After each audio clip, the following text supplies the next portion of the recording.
கிறிஸ்து இயேசுவில் பிரியமான சகோதரர்களே, சகோதரிகளே, ஆண்டவரின் சமாதானம் உங்களோடு இருப்பதாக. இன்று இயேசு கிறிஸ்துவினுடைய புது வாழ்க்கையை பற்றி தவறுதலான எதிர்மறையான குற்றச்சாட்டுகளை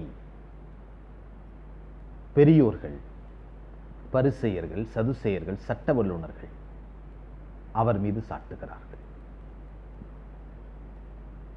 என்ன குற்றம்? அவர் செய்கின்ற சக்தியை பார்த்து, அவர் செய்கின்ற செயல்களில் அடங்கியிருக்கின்ற கடவுளின் சக்தியை பார்த்து, இது கடவுளின் சக்தி என்று சுட்டிக்காட்டுவதை விட்டுவிட்டு, ஏனென்றால் அவருடைய சக்தி முழுவதும் இயற்கைக்கு அப்பாற்பட்ட சக்தியாக இருப்பதனால் பொறாமை கொண்டு அவர்கள் இரண்டு விதமான குற்றச்சாட்டுகளை இயேசுவின் மீது வைக்கிறார்கள். முதல் குற்றச்சாட்டு, இவரில் பேய் ஒளிந்திருக்கிறான் என்று, பேய் பிடித்திருக்கிறது என்று. இரண்டாவது, இவர் செய்கின்ற செயல்கள் அனைத்தும் பேய்களின் தலைவனாகிய பெயல்செபூலை கொண்டே நடைபெறுகிறது என்று சொல்லுகிறார். இந்த இரண்டு குற்றச்சாட்டுகளையும் ஆண்டவர் தெளிவாக மறுக்கிறார். இவர் செய்கின்ற எல்லா செயலும் சாத்தானுக்கு எதிராக இருப்பதனால் இந்த உலகத்தில் இவர் எதற்காக வந்தாரோ அது நடைபெறுகிறது என்பதை சொல்லுகிறார். சாத்தானுக்கு எதிராக நடைபெறுவதனால் மெசியா இந்த உலகத்தில் இருக்கின்ற பேய்களை வென்று வெற்றி வீரராய் நிற்கிறார் என்ற அர்த்தமாகும். சாத்தானுக்கு எதிராக அவர் செய்வதனால் மெசியா சாத்தானின் அழிவுக்காக வந்திருக்கிறார் என்ற அர்த்தமாகும்.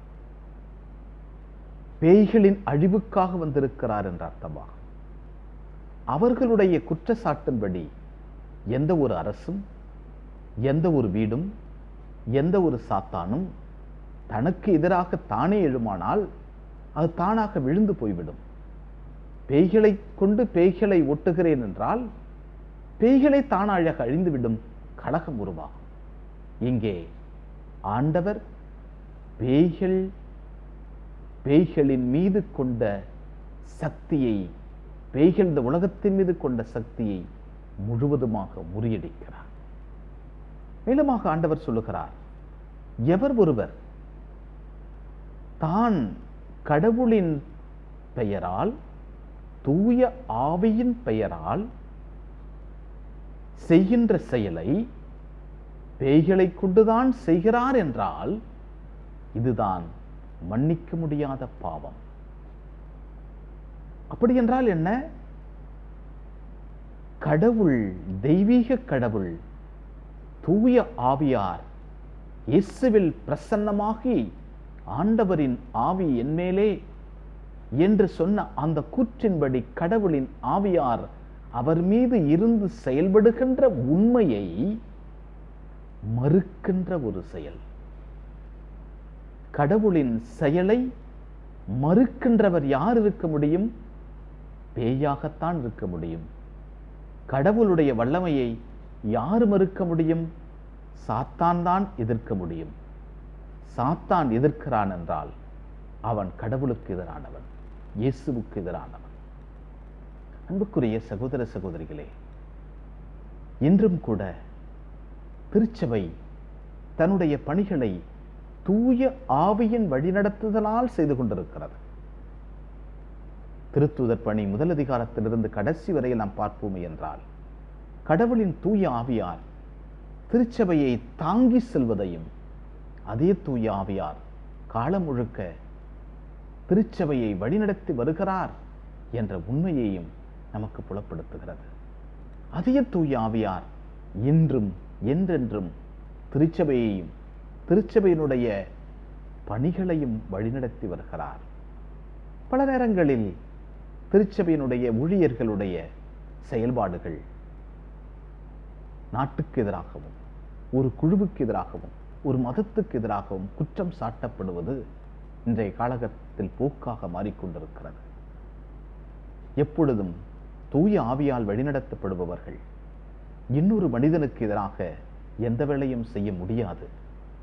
ஏனென்றால் இந்த உலகத்தில் இருக்கின்ற எல்லா மனிதனும் இந்த தூய ஆவியின் தூண்டுதலால் வழிநடத்தப்படுபவர்கள். எனவே திருச்சபை தான் செய்கின்ற வேலைகள் அனைத்தும் கடவுளுடைய வேலைகள். கடவுளுடைய வேலைகள் மனிதனை கடவுளின் பக்கமாக கூட்டி செல்கின்ற வேலைகள். பல நேரங்களில் நாம் குற்றம் சாட்டப்படுகிறோம் இயேசுவை போலவே. எப்பொழுதும் திருச்சபை உலகத்தில் நடைபெறுகின்ற எல்லா நல்ல காரியங்களுக்கும் காரணமாக இருக்கிறது என்பதை நாம் மறந்துவிட முடியாது. எனவே நம்மையும் பல நேரங்களில் குற்றம் சாட்டலாம். ஆனால் இயேசுவை போல உண்மையாகவும் நம்பிக்கையோடும் ஆண்டவருடைய கரத்தை பிடித்துக் கொண்டு தூய ஆவியின் வழி நடத்துதலால் நாம் நடப்போம். எங்களை நேசிக்கின்ற விண்ணக தந்தையே, உம்மை போற்றுகிறோம், உம்மை புகழ்கிறோம், உம்மை ஆராதிக்கிறோம். ஆண்டவரே, நீர் கொடுத்த வல்லமைகளுக்கு நன்றி. ஆண்டவரே, நீர் கொடுத்த சக்திக்கு நன்றி. இந்த உலகத்தில் வாழ அழைக்கப்பட்ட நாங்கள் உம்மை போல நாங்கள் பிறரை அன்பு செய்ய எங்களுக்கு வரம் தாரும். அன்பு செய்து கொண்டே இருக்க எங்களுக்கு வரம் தாரும். நாங்கள் அன்பு செய்வதை பிறர் குறையாக சொன்னாலும் தவறுதலாக சொன்னாலும் தொடர்ந்து நாங்கள் அன்பு செய்வதனால் அன்பினால் நாங்கள் வெற்றி பெற்றவர்களாக மாறுவோம். ஆண்டவரே, எங்களுடைய பணிகளின் மூலமாக நாங்கள் கிறிஸ்தவர்கள் என்பதை இந்த உலகத்திற்கு சொல்லிக் கொண்டிருக்க எங்களுக்கு வரம் தாரும். அன்னை மரியே, எங்கள் அன்பு தாயே, திருமகனிடம் எங்களுக்காக இடைவிடாது பரிந்து பேசும். ஆமென்.